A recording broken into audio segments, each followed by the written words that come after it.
You know, I'm going to ask a few questions, and if we have time, I'll see if there's any interest amongst the audience, but we are running a little short of time. Let me start with the question that I kind of asked earlier on. Flavio, so why are you guys doing this? What do you get out of it, and who's giving you the budget money for it? Okay. We should use this? Or? Oh, okay. I think you're good. Yeah, that's fine. So essentially, Wi-Fi, it's a discussion in the city as Wi-Fi should be treated as a normal utility, a right for water, electricity that the city can provide, or the access that can be available for the citizens. So as an example, in Finland, that is a right. And that's the basic discussion that is happening in the city. And we believe that, or I believe specifically that Wi-Fi should be an underlying platform that we will enable connectivity so business can partner, exploit that underlying platform. We can have public-private partnerships to grow and to enable connectivity. There are several statistics that when you improve broadband penetration, GDP grows exponentially. So that's a very, very important concept from the economical model, but also Wi-Fi as a way to break the digital divide. So there are people in the city that cannot access information, and today information without internet doesn't exist. So enabling that for people that cannot have access to internet, it will really diminish the digital divide. So there's a social element and an economic element. This is basically what we are coming from. You know, that's an excellent point you made. I just heard on the news yesterday, the city of Oakland has set a pretty robust goal to make sure that every child gets connected. Mm-hmm. And the statistics as to how many are not and who do not have access to the internet even at home was mind-boggling, and I'm sure you have pockets like that in San Francisco as well. JR, let me then follow up with what I wanted you to be telling us about, which is, so if he's going to do this and make this available citywide, why do we need you? Yeah, Not you, but you. Great question. Well, look, even where AT&T has stood up our own Wi-Fi, and we've made it available to our customers for free. And of course, every time we do this, there's always a business case, and you look at, well, how much is it going to cost us to maintain that asset? And you're effectively, subsidizing each and every megabyte. But our experience has been that when you extend Wi-Fi as part of the mobile broadband experience, overall data consumption continues to grow. So that's one data point. Second is, you just have to take a step back, and this really, it's what Dixon was saying. I mean, we're going through major transformation, and I would say that the U.S. is the most competitive environment in the world right now as it relates to wireless. And you look at outside the U.S., and a lot of companies that I talk to, they're still thinking about OTT and the OTT problem.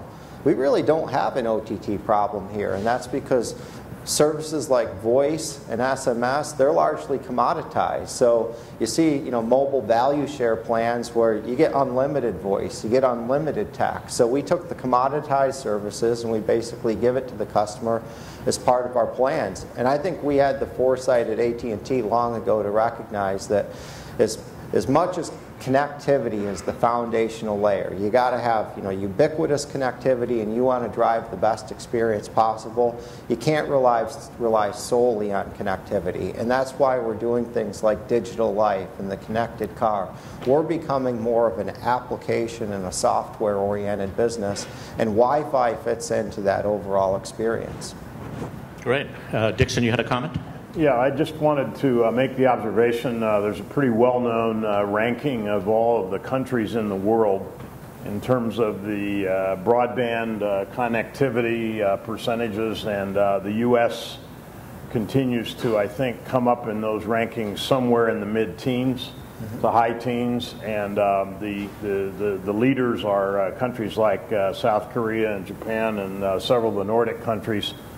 One way to think about the way for the U.S. to get caught up, those measurements, I think, are really confined to the percentage of the homes that have a broadband fixed pipe, coming into them. But one of the things that we can do to get caught up here that will require a change in the way broadband penetration is calculated is to be more aggressive in providing these Wi-Fi based and wireless overviews, so that we can jump into the being competitive on an international basis, and we do that by not having to go out and wire the physical homes or apartments or whatever, but we skin the cat by providing wireless coverage.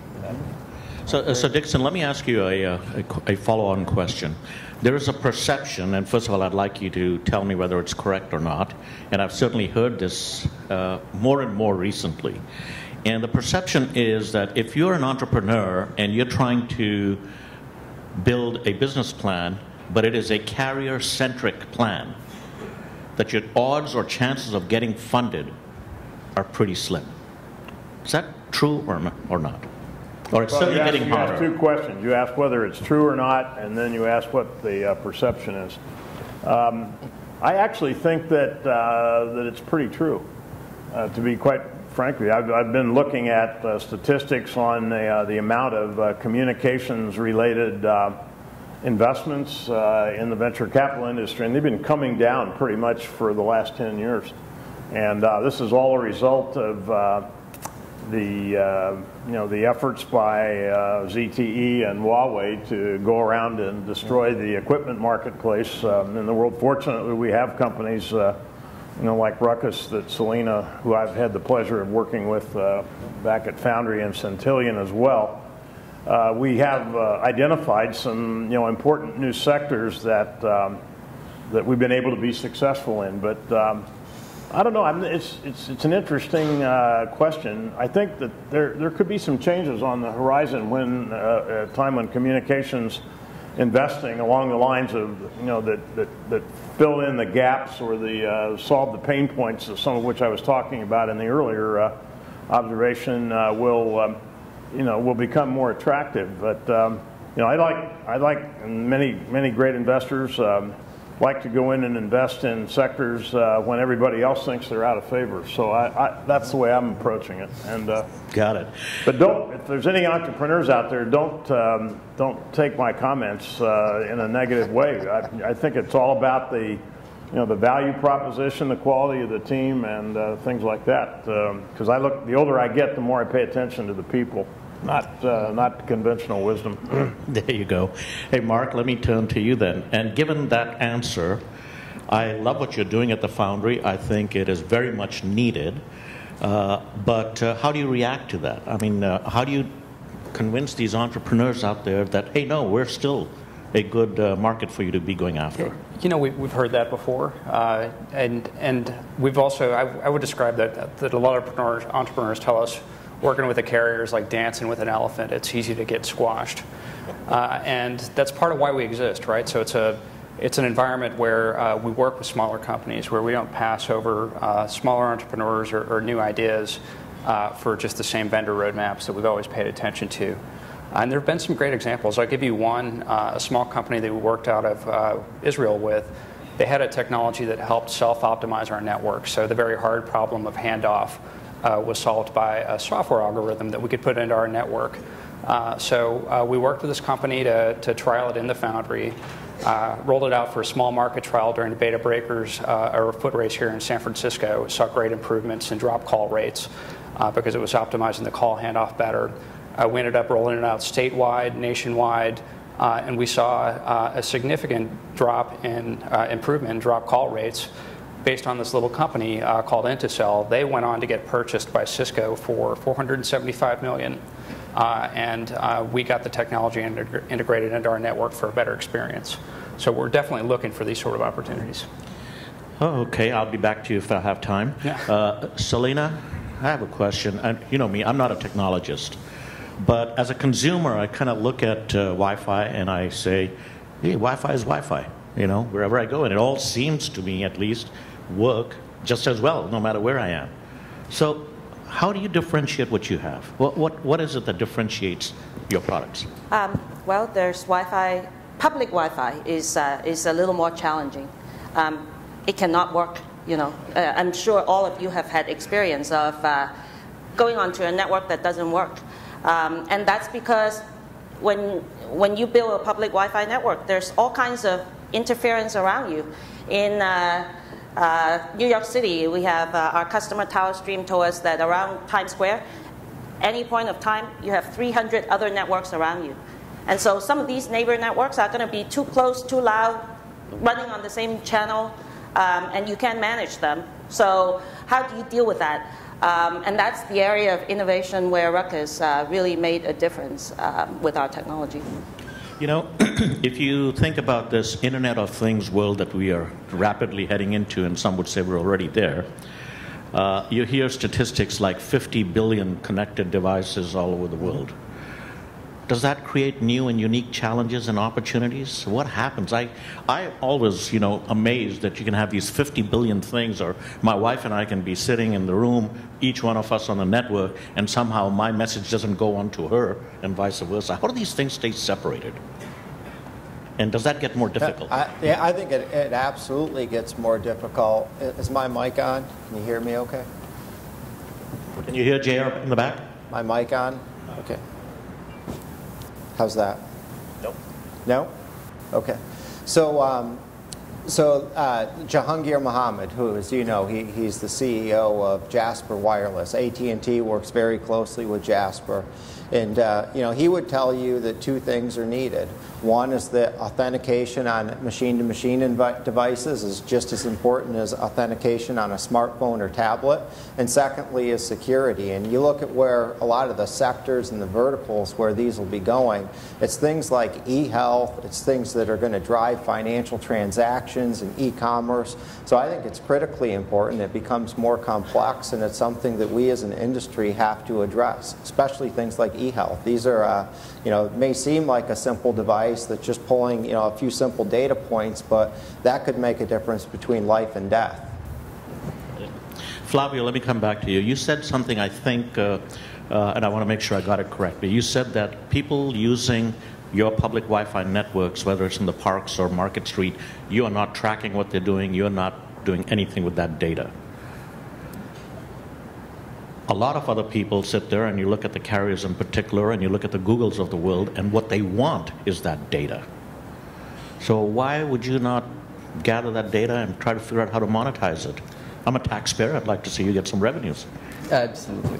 Yeah, so we have that discussion, that conversation with Google, by the way. So, but basically, there is one side is the privacy, right? And as an open Wi-Fi based on the city, the idea is to have no traceability. So government is not really tracking the individual. This is a very important principle in San Francisco, in the city and county. And these, we have examples at the libraries and school districts in different ways, right? So it's very important. And that initiative being a public Wi-Fi, of course we collect statistical information, but we are not individually tracking specific individuals. So as I said, we have 40,000 sessions a day, roughly today, and about 2,000 concurrent users connected. So we can see that information, but we are not registering that the information specific to the person. However, we are tracking information in regions, in areas, and with the open data initiative that we have. So if you go to the county, city and county website, you will see more and more information that businesses will be able to get concentration of people based on the Wi-Fi. So this we can provide, but we are not singling out an individual. Got it. Right? Makes sense. Okay. Mark, question for you. If it's any consolation, 10 years ago when I was at AT&T Wireless, young companies and VCs would be telling me all the time, you guys are impossible to do business with. you are slow, we don't know how to get in front of you, etc. Seems to me like that still is part of what you guys hear. What advice do you have for people? How can they best approach a big organization like yours? I've got a brilliant idea, but how do I get your attention? Well, it needs to be a business fit. Obviously, we're looking to solve a problem, so looking for gaps in our product portfolio and our customer experience. Improving drop calls is something that we're always going to focus on. So that's an obvious area where we're going to be all ears if you have a new solution. It's a dynamic marketplace right now. So in terms of our network infrastructure, there's a big focus on cost structure and software-defined network and then network virtualization.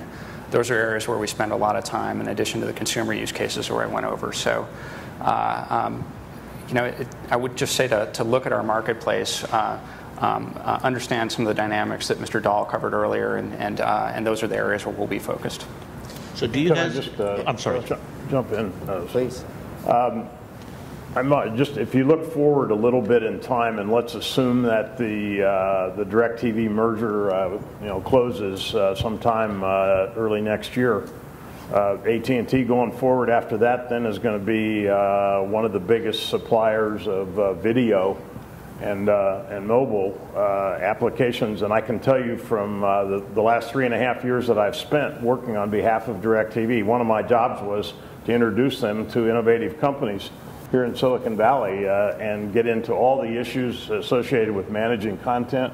So my point is, and there were quite a few situations where I was able to introduce entrepreneurial companies that DirecTV resonated with. And so I'm just fast forwarding to the time when maybe DirecTV will be a part of AT&T. I think the number of opportunities for entrepreneurial companies to solve problems in that whole new environment, I don't think it's going down at all. In fact, I expect it because of all the things I talked about here, for the opportunity set to get much larger. JR? Yeah, and I would add, I hear Randall Stevenson, the chairman and CEO of AT&T, say, over the next 5 years, there's not a single company that won't be radically transformed by technology. And it's completely true. Even traditional companies that are more bricks and mortar, they are being radically transformed. So you take like Uber's business model, or you take a business model like the Tesla model. Look at what's happening relative to dealers out there and the fear that they have that, this new model is, and it's a very efficient model. So what I would say, and this is just based on what I'm seeing, it's not always coming to AT&T directly. All of these businesses that we work with, they're trying to solve problems. I work with a large agriculture farming business, and they're out trying to get broadband across all these acres and acres of farmland, because they will say that the 1% feeds the 99%. And they're doing things like, including working with the foundry, like developing smart moisture meters so that they can connect those to the irrigation systems, because they say that 70% of the fresh water is consumed in agriculture and about 70% of that is manual. So think of the waste, but then think of the possible efficiency. So it's not always just coming in, knocking on AT&T doors. There is lots of opportunity just based on what's going on in the ecosystem. Well, would you hurry up and bring that solution to California? We need it desperately. Mm-hmm. We need water conservation. I'll work with Flavio. Maybe we can share some data. Selina, let me ask you a question, and it may be applicable to anybody here. You look at what happened with J.P. Morgan recently announcing the data breaches they had, Target, and the list goes on, and Home Depot, and you're finding that these breaches are bigger and bigger and more frequent. I sit on the board of a bank. I know how often we keep getting attempted attacks. With all these Wi-Fi networks and the Internet of Things, most of which will be connected on Wi-Fi, by the way, is this a exponentially growing problem? Do we think we have our arms around it? What can you at Ruckus do to help? So I think security on Wi-Fi network is, from a technology point of view, there has been a lot of development, including Hotspot 2.0, which provides a secure hotspot access. The big security gap are the people who keep not protecting their network. they keep their networks open. I'm seeing less and less of that, but certainly that really is the big security hole. My identity's been stolen so many times in the last year, I don't even know who I am anymore. Well, that's good to know because we don't know either. So let me perhaps pause for a second. Is there a burning question in the audience by any chance? Way in the back. Way in the back.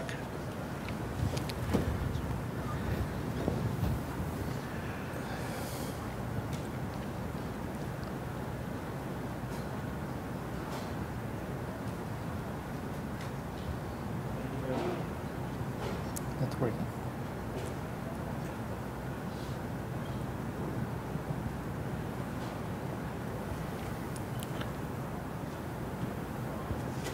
All right, JR, you broke the mic. Yeah, that mic was. I have that effect on people. Okay, go ahead. And technology. Thank you for taking my question. Thank you for taking my question. My name is Sharma. I'm from Yana Technologies. Just wanted to expand on the last question you just asked. With anything that's free and probably even cheap, if not free, there's always an element of misuse and criminal activity that comes in. So what are your comments on some of the security or compliance issues that might, that are kind of challenges to the Wi-Fi deployments? Anybody? Well, I think that it's not really just Wi-Fi. That that applies to a lot of other things. And actually, when you sign up to a Facebook account, you sign up to a Gmail account, you give away a lot of things when you say I agree. So this is not really just a Wi-Fi issue. And I just would like to add that computing, the internet, are the elements of security, and if you don't implement a proper security solution for that, the Wi-Fi is just the media, in my point of view. Of course, you can enable Hotspot 2.0 to protect the connection between your device and the network, but the media as a whole needs to be protected in a higher level from the internet access and basically from the computing structure, like the USB recent discovery and how USBs are not safe if it is not used properly. So it is a common problem, and in my opinion, is not a Wi-Fi topic specifically. At this point of time, I think we are going to bring this panel to a close. I know it's been a long session. You have been very patient, and I would say it attests to the quality of our speakers that you've all stayed here faithfully, and I haven't seen a lot of people leaving the room and re-entering the room. So if you wouldn't mind, I know I could go on with these guys for another hour, but join me in thanking them for what I think was a job beautifully done. Thank you, guys.